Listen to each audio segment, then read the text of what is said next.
Hey, welcome to Story Lab. This week, we're talking about faith, while we take a look at the story of someone who found himself in a tight place.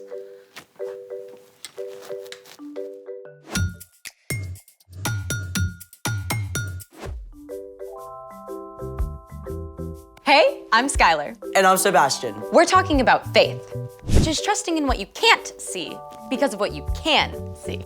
I see something really cool. What's even more cool is what you can make with these. Well, what are they? Mosaic tiles. Oh, for like stepping stones and stuff. Or for some of the most amazing art in the world. Let's move. This is Park Güell in Barcelona, Spain. That whole long wall is just full of mosaic tiles. Yep, including this little guy. Aw. And check this out. Wait, is that a staircase? Yep, the 16th Avenue tiled steps in San Francisco. It's like walkable art. You have to look down for this one too. Okay, that is epic. Exactly. It's the great pavement of the Westminster Abbey in London, England. King Henry VIII commissioned it to show the story of creation. This is a close-up. It's about 750 years old. I wonder how many feet have walked across that. Millions and millions, I bet. All right, now I'm itching to create. That's great, but first, we have a challenge. A sticky one. Which is? We gotta figure out which glue to use. Then, Let's do it. So what have we got here?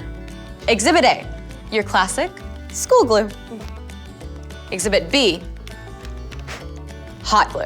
You need to stick with a grown-up to use a hot glue gun. I see what you did there. And Exhibit C, super glue. Grown-up alert number 2. If we want to make a mosaic, we need to stick these glass tesserae. Slow down, vocabulary queen. Tesserae? Tesserae, a small tile, glass, or other material used in the construction of a mosaic. That's better. We need to stick these glass tesserae to this tile base. So, we're gonna test each glue to see how well it sticks the tiles together? You got it. A good glue has both strong adhesion and cohesion. You just did it again. Adhesion is the ability of a glue to stick to a surface. Cohesion is the ability of a glue to stick to itself. I guess that makes sense. If the glue doesn't stick to itself, then you just get 2 separate layers of glue paint. Bingo. So let's stick to it. Up first, school glue.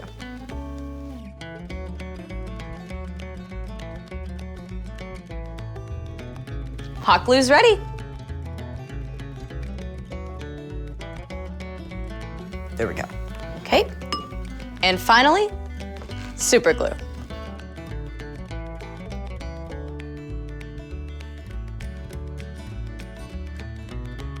Now we could sit and watch the glue dry for 10 minutes. Or we could do this.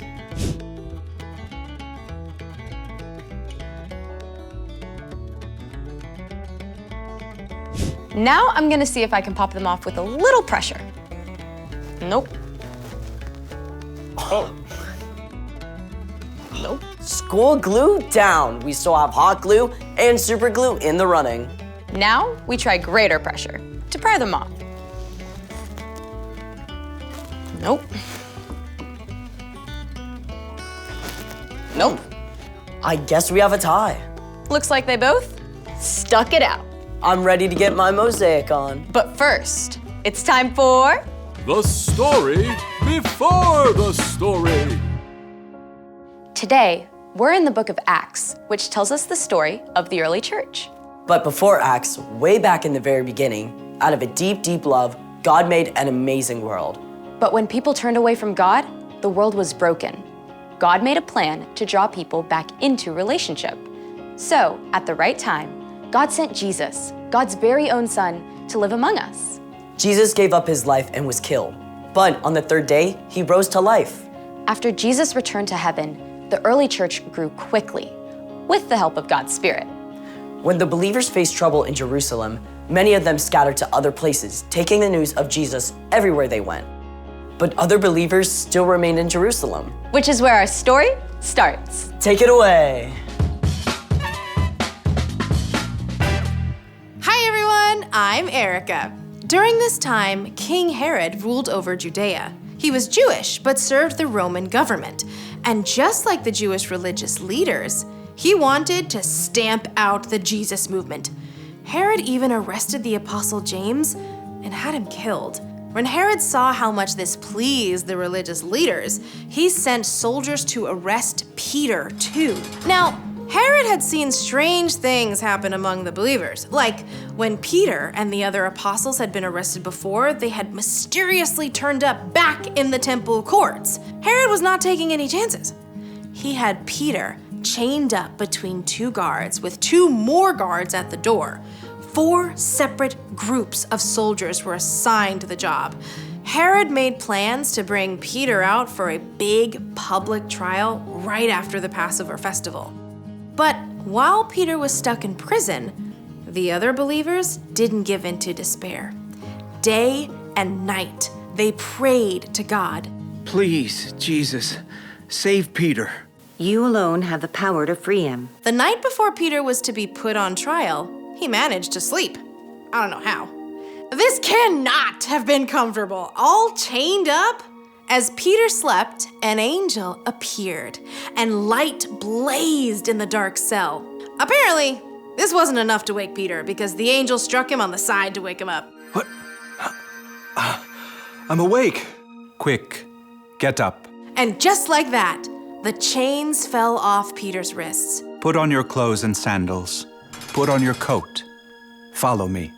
Peter did exactly as the angel said, but the whole time, he was convinced that he was dreaming. They passed the first set of guards, and then a second set of guards, but no one seemed to notice them at all.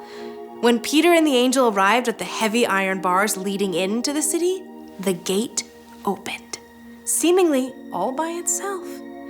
Peter followed the angel right out of the prison and down the street. When they reached the end of the street, the angel disappeared. Peter shook himself and looked around, and the truth hit him all at once. This was no dream. It was real life. Now I know without a doubt that the Lord has sent his angel and rescued me from Herod's clutches. I bet Peter felt like doing a dance right there in the street. Instead of awaiting trial and death in the morning, he was free, and he could not wait to share the news. Peter headed straight for the home of his friend Mark's mother, Mary, where the believers often met to pray. He knocked as loudly as he dared. At last, a servant girl named Rhoda came to answer. Who is that? It's me, Peter. When Rhoda realized it was Peter, she was so excited to tell everyone that she ran back inside without actually opening the door first. It's Peter. Peter's at the door. You're out of your mind. It must be his angel. But in the midst of this debate, Peter kept knocking. When they finally opened the door, they were absolutely amazed to discover that it actually was Peter. There was a huge commotion, but Peter signaled for them to be quiet. Then he explained the whole story. Tell the other believers about this. After sharing his story, Peter left the believers. In the morning, the prison guards were shocked to discover that Peter was gone. They searched everywhere, and when they couldn't find him, Herod was so enraged he had the guards killed. But in spite of all this, the early church continued to grow. The end. I bet Rhoda got teased for a long time about leaving Peter at the door. You pray so hard for something, but sometimes it can still be a surprise when you actually get it. So, what's our part in the story? Well, you may never end up in prison like Peter, but there will be times when you feel completely stuck with no way through. Maybe you've studied and studied, but you just can't seem to understand math. Or you've been trying really hard to be kind to your younger sister, but every time she bugs you, you can't help from snapping at her. I remember when I started at my new school, it was really hard for me to make new friends. I felt so alone. It's tough feeling stuck, but when you're in a place like that, you can be certain of one thing. No matter how frustrated or alone you feel, God is right there with you. When you ask God for help, God promises to provide patience, perseverance, encouragement, and hope. And sooner or later, you will get through it. That's what I like to hear. For sure. See y'all next time. Bye. So here's the thing. God is with you, even when you feel stuck. I've been trying to imagine what an angel might look like. Me too. Think we're anywhere close? I think if we actually saw an angel, it would blow our minds. True story. Thanks for joining us in the Story Lab. See you next time.